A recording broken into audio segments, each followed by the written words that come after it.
Throughout history, remarkable people with rare and weird conditions were once showcased in circus sideshows, branded as freaks. But behind the spectacle stood real individuals with extraordinary tales of resilience, fame, and sorrow. Some were admired, while others were abused. Their lives brimmed with mystery, awe, and at times, heartbreak. Today, we reveal the truth behind these banned circus performers, sharing rare vintage photos and astonishing facts. Let's start off this list with number 15, General Tom Thumb. Charles Stratton, better known as General Tom Thumb, was born in 1838 and became one of the most iconic entertainers of the 19th century. Standing just 63 centimeters tall, he caught the eye of legendary showman P.T. Barnum at the age of 4. That single meeting reshaped his destiny. Barnum transformed Charles into General Tom Thumb, teaching him to sing, dance, and impersonate historical figures. With natural stage presence and undeniable charisma, he quickly became Barnum's prized performer. His fame took him around the globe, where he met royalty, including Queen Victoria. Tom wasn't merely a curiosity, he was a true showman. He performed comedic sketches, acted out Shakespearean scenes, and captivated audiences with his timing and charm. His likeness appeared on posters, cards, and souvenirs, making him one of the most recognizable faces of his era. Despite his small size, Tom Thumb lived an outsized life. He eventually married Lavinia Warren in a grand ceremony attended by thousands. Number 14, Pauline Musters. Pauline Musters was born in the Netherlands in 1876 and became a global fascination as the shortest woman ever documented. Standing only 58 centimeters tall, her delicate frame defied medical understanding, yet her spirit radiated far beyond her size. Unlike many drawn into sideshows for their physical uniqueness, Pauline had genuine talent. She wasn't merely an exhibit, she was an entertainer. Touring throughout Europe and the United States, she captivated audiences with her elegance, grace, and playful charm. Her performances combined acrobatics, dancing, and crowd interaction, making her a favorite wherever she went. People didn't just marvel at her stature, they admired her energy and stage presence. Sadly, her life ended far too soon. In 1895, at the age of 19, she passed away from pneumonia and meningitis, leaving behind a short but unforgettable legacy. Pauline's story wasn't just about her height, it was about how she defied expectations and brought joy through artistry, not just spectacle. Number 13, Cuckoo, the Bird Girl.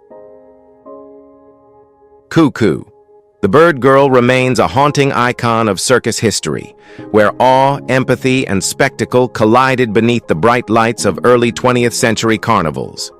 Her life was a layered narrative of grace and resilience.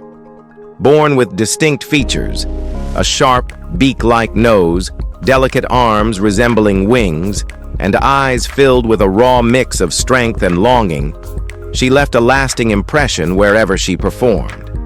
From intimate traveling sideshows to the grandest curiosity exhibits, Cuckoo never faded into the background. She wasn't just a performer, she was a moving reflection of what it meant to live outside the margins of normalcy. Her image stirred deep emotion and left audiences questioning their ideas of difference. Even captured in photographs, her presence holds a kind of quiet power. Her journey reminds us that behind every so-called anomaly is a person yearning for connection, dignity, and compassion. Cuckoo's legacy echoes as a deeply human story of endurance within a world fascinated by the unfamiliar. Number 12, Myrtle Corbin. Myrtle Corbin was born in 1868 with an exceedingly rare condition that made her one of the most remarkable figures in sideshow history. She had 2 sets of legs, caused by a parasitic twin that hadn't completely developed, leaving her with a smaller secondary pair fused alongside her normal limbs. Despite her anatomy, Myrtle was in excellent health. She could move her extra legs but lacked true control over them. As she grew, doctors and medical experts were both fascinated and perplexed by her body.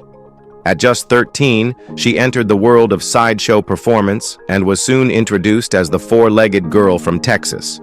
Crowds came in droves drawn by the spectacle, and Myrtle quickly became one of the most recognizable performers of her time. Unlike many of her peers, she earned enough to live comfortably. Her fame supported her family, and she eventually married and had children, proving her condition never limited the full, happy life she built for herself. Number 11. James Morris. James pushed his body beyond the imaginable. Born in the late 19th century, he found as a child that he could bend and twist his frame in ways that defied logic.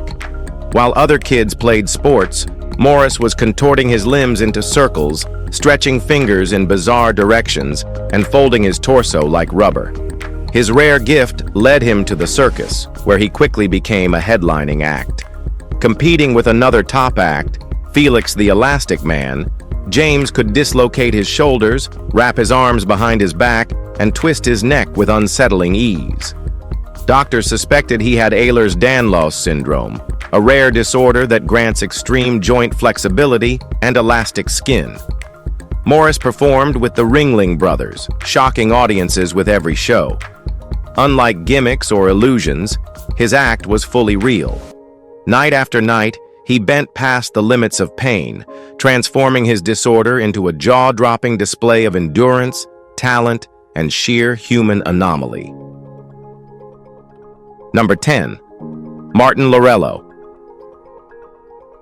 Martin possessed a talent that seemed to defy the limits of human anatomy.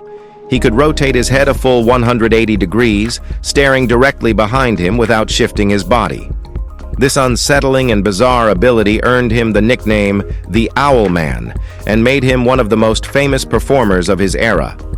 Born in Germany, Martin spent years strengthening his neck muscles to develop this shocking skill. He later moved to the US, where he gained fame performing in sideshows and circus acts. Unlike illusionists who relied on sleight of hand, Martin's ability was authentic. His flexible spine and ability to dislocate vertebrae without injury turned him into a medical anomaly. He performed alongside major acts such as Ripley's Believe It or Not and the Ringling Brothers. Audiences were stunned as he twisted his head around and held the pose for several minutes before smoothly returning it to normal, leaving spectators in absolute disbelief. Number 9. George and Willie Muse. George and Willie Muse were born in Virginia during the late 19th century, their pale skin and bright blue eyes distinguishing them as black albino twins in a deeply segregated South. In 1899, their lives took a devastating turn when they were kidnapped and forced into the circus world. Stripped of their identities, they were renamed and marketed under sensational monikers like Echo and Eco, the Martian ambassadors. Dressed in robes and elaborate wigs, they were paraded as alien beings from another planet. While they performed for massive audiences, their captors stole the profits. But George and Willie weren't just visual oddities. They were musically gifted, performing live with instruments and captivating crowds with genuine talent. Their mother, Harriet Muse, never stopped searching for them. When she finally found them, she launched a legal battle and won. The twins eventually regained their freedom, and their story stands as one of resistance, injustice, and a mother's relentless determination. Number 8. Daisy and Violet Hilton. Daisy and Violet Hilton were born on February 5, 1908 in Brighton, England. Two distinct lives joined at the hip and lower spine. Though their bodies were physically connected, they had separate hearts, personalities, and ambitions. Their biological mother deemed them a burden and sold them to Mary Hilton, a ruthless woman who immediately capitalized on their condition. From infancy, they were exhibited before gawking crowds, displayed like exotic artifacts. Under Mary's control, they were trained to sing, dance, and play instruments, becoming vaudeville sensations. Despite earning fortunes, they never saw the money. When Mary died, her daughter and son-in-law took over, continuing the exploitation. But in 1931, the twins fought back, filing a lawsuit and finally gaining independence. They went on to star in films like Freaks and Chained for Life. Though fame eventually faded, Daisy and Violet lived on their own terms. Their story remains one of talent, struggle, and hard-won freedom in an industry built on exploitation. Number 7. Lavinia Warren. Lavinia Warren Sharman was much more than a performer. She was a spectacle of precision, power, and rebellion. Born in 1875, she dazzled audiences with her gravity-defying aerial acts and raw athleticism. In an era when women were expected to be demure and dainty, Sharman defied those conventions. Her performances blended poise and daring, proving strength and elegance could coexist. High above the crowd, she soared from trapeze to trapeze, executing flawless twists and catches. But it wasn't just her agility that drew attention. It was her fearless choice to strip mid-air during performances, an act so bold it both mesmerized and scandalized. She headlined vaudeville circuits and starred in international circus shows. Audiences didn't just admire her skill, they saw a woman rewriting the rules of her time. She shattered the mold of passive female roles in performance. Lavinia didn't just fly, she dominated the skies and the stage. Number 6. Edouard Beaupré. Edouard Beaupré, the legendary giant of Saint Louis, was both a marvel and a man hidden in plain sight. Towering at 8 feet 2 inches, he was a global sensation. But his story was more than statistics. Born in 1881 in Willow Bunch, Canada, Beaupré was gentle, soft-spoken, and unexpectedly thoughtful beneath his imposing size. His life in the circus was one of both admiration and exploitation. He drew massive crowds, often lifting full-grown horses as part of his act, but the attention came at the cost of privacy and dignity. Few looked past the spectacle to recognize his loneliness. Beaupré wasn't just tall, he was burdened with the emotional weight of being treated more as an exhibit than a human being. Despite his fame, his health deteriorated quickly. He died tragically young at just 23. But his story persists, not just because of his stature, but because he reminds us how society often fails those it claims to celebrate. Number 5. Ella Harper. Ella was born in 1870 with a condition that bent her knees backward, making walking upright difficult. Instead, she moved gracefully on all fours, a gait that earned her the nickname the Camel Girl. Her condition, known as genu recurvatum, made her body naturally adapt to quadrupedal movement. At just 9 years old, she was already a headline act. Promoter W.H. Harris introduced her to the stage, advertising her as a marvel of biology. Posters captured her dressed in Victorian attire, smiling gently as she knelt, inviting curiosity, not pity. Audiences came in droves, not to mock, but to witness her unique elegance in motion. But Ella wasn't destined to be a lifelong attraction. After a few years in the spotlight, she chose education over fame, retiring from show business in 1886. Little is documented about her later life, but records suggest she married and lived peacefully, proving that you can do anything if you really want. Number 4. Isaac W. Sprague. Isaac W. Sprague's life was a riddle wrapped in skin and bones. Born in 1841 in East Bridgewater, Massachusetts, he was a healthy child until age 12, when his body suddenly began wasting away. No matter what he ate, he couldn't gain weight. His muscles shrank, and his once average frame turned skeletal. Doctors were left baffled. By adulthood, Isaac stood at a typical height but weighed just 43 pounds. Unable to perform physical labor, he turned to the only place that welcomed human anomalies, the circus.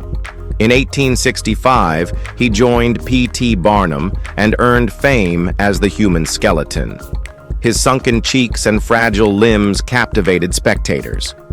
Dressed in form-fitting suits that exaggerated his appearance, Isaac stood before stunned audiences, sharing his story with dry wit and calm honesty. He toured across America, but fame didn't bring wealth. In his final years, his condition worsened, and he lived in poverty. Number 3. Merendejo. Merendejo, born in the Netherlands in 1912, captivated the world with his uncanny resistance to pain. He could be pierced by rapiers, daggers, and other steel objects straight through his body without bleeding or reacting. Doctors and audiences alike were left speechless. In the 1940s, he toured across Europe, performing both on stage and in medical institutes. People watched, stunned, as swords passed through his torso, sometimes piercing vital areas with no apparent injury. Some believed he was blessed with supernatural abilities, others called him a fraud. But X-rays and close medical examinations confirmed his wounds were real, no props, no tricks. Specialists couldn't explain how he endured such trauma unharmed. Some theorized he had altered his body through mental training, while others believed he possessed a rare, undocumented medical trait. Whatever the truth, Dejo's acts pushed human limits in ways no one could ignore. His legacy remains one of the most bewildering cases in modern medical history. Number 2. Fannie Mills. Fannie Mills was born in Ohio during the 1850s with an incredibly rare condition called Milroy's disease, which caused extreme swelling in her legs and feet. Her feet alone measured 50 centimeters long and 20 centimeters wide, larger than any footwear available at the time. Rather than hide, Fannie chose to step into the spotlight. She became known as the Big-Footed Woman, performing in sideshows where curious audiences came to witness her astonishing condition.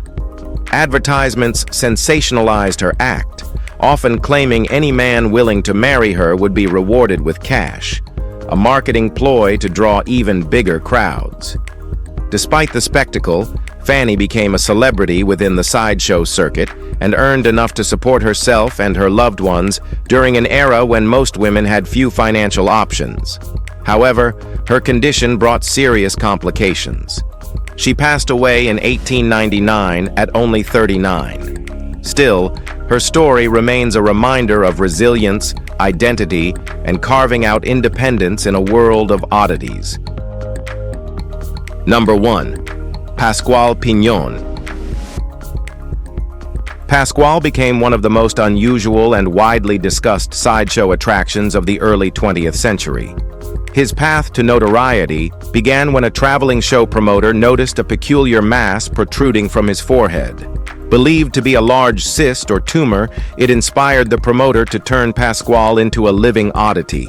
To heighten the illusion, a prosthetic face was constructed and affixed to the growth, enhanced with makeup that made it appear as though a second head was sprouting from his skull. The unsettling result captivated audiences, drawing enormous crowds eager to witness the man with two heads. Despite the ruse, Pascual embraced his identity on the curiosity circuit. The earnings he made supported his family, something rare among sideshow acts. He toured across North America, performing in exhibitions that both amazed and disturbed viewers. Pascual's story stands as a strange chapter in circus history, where illusion and reality blended seamlessly. If you found this video interesting, please like and subscribe. Thanks for watching, and we'll see you in the next one.